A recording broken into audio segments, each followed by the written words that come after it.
Busy hands don't have time to fight. Grace and peace, everybody. Welcome to Sabbath School Study Group. We're in the book of John today, but on the other side of a story where we left off in the previous study. That was our exploration in the story in John chapter 5 when Jesus heals the man at the pool of Bethesda. We focused on him being made whole, but now we go back to the brethren, the leadership who had issue with Jesus's ministry, showing us that his response should be our response to resistance. But before we get to it, thank you for watching.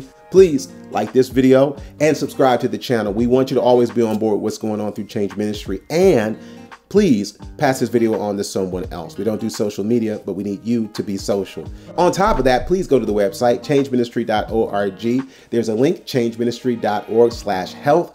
There are recipes, plant-based, vegan, naturopathic healing, how to take things that are in your home. That website again, changeministry.org/health. Busy hands, those are hands that are doing the work of God. Doesn't mean that you're not going to have any trouble. Doesn't mean you're not going to have any static or resistance. That's literally what happens. When Jesus does what he does with this man, look at the people's response. In John 5, it says, the man departed and he told the Jews that it was Jesus which had made him whole.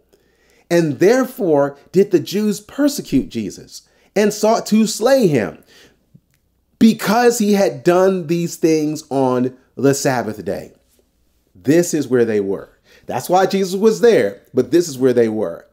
They totally missed the miracle and were focusing on the fact of a rule that they had created that the Creator in their mind had broken. That's how far we can get, even with the word of God right in front of us. That's why we got to pray for discernment. We have to pray for a heart for God. And as we look at this story, their heart had gotten hard in the church. They weren't just in the church, they were leading the church. And in their leadership, they had lost their fellowship and they had lost their true conviction on the word of God. And instead it was replaced by the tradition of man. With this in mind, it reminds me of a story.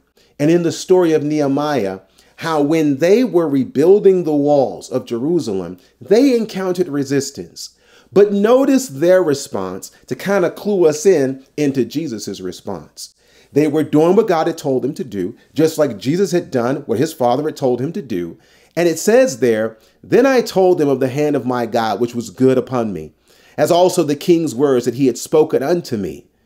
And they said, let us rise up and build. So they strengthened their hands for this good work. Please remember that verse. They strengthened their hands for this good work. But when Sanballat the Horonite and Tobiah the servant, the Ammonite, and Geshem the Arabian heard it, they laughed us to scorn and despised us and said, what is this thing that ye do? Will ye rebel against the king? Then answered I them and said unto them, the God of heaven, he will prosper us. Therefore, so as a result of that, and in spite of what you're saying, we his servants will arise and build.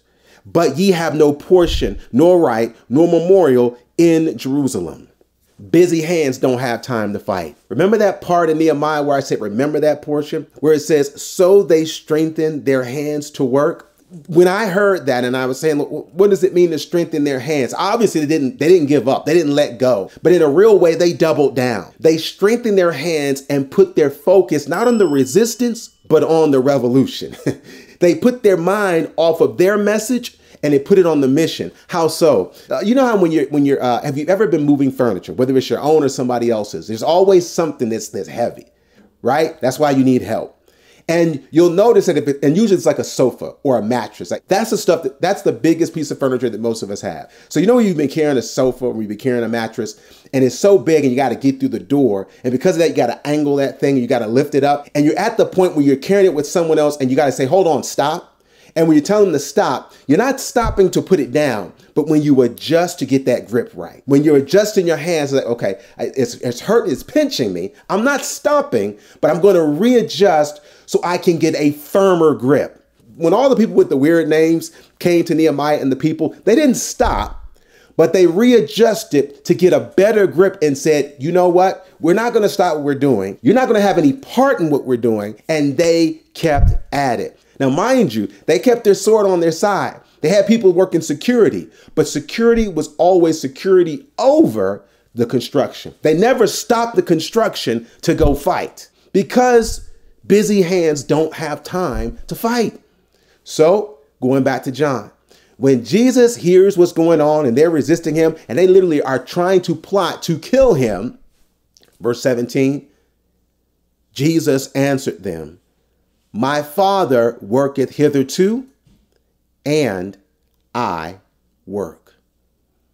Jesus strengthened his hands by doing, I should say, by continuing to do what his Father had called him to do. This is the invitation to us if we are in a season of resistance, when people are not interested in hearing or cooperating or supporting what we know God has called us to do. Jesus wants us to focus on those who are working with us. Look at the guy on the other side of the sofa. Look at that girl on the other side of the table that you both are trying to carry. Don't give up on them. Don't worry about the people criticizing or talking about how you're moving the table or where you're moving the couch. Get that grip right and keep carrying on. It's in that carrying that, like Jesus, we will have not just the support of God, we even get the security of God, because Jesus knew that his hour was not yet come. People oftentimes say how Jesus turned the other cheek, and he did. But the only time he turned the other cheek was when his time had come. In the meantime, he didn't let anybody get a hand on him. He didn't let anybody touch him. He focused on what God had called him to do, and it was his Father who was responsible for his security. He kept him safe because Jesus stayed busy. Because it's only as we stay busy that we build.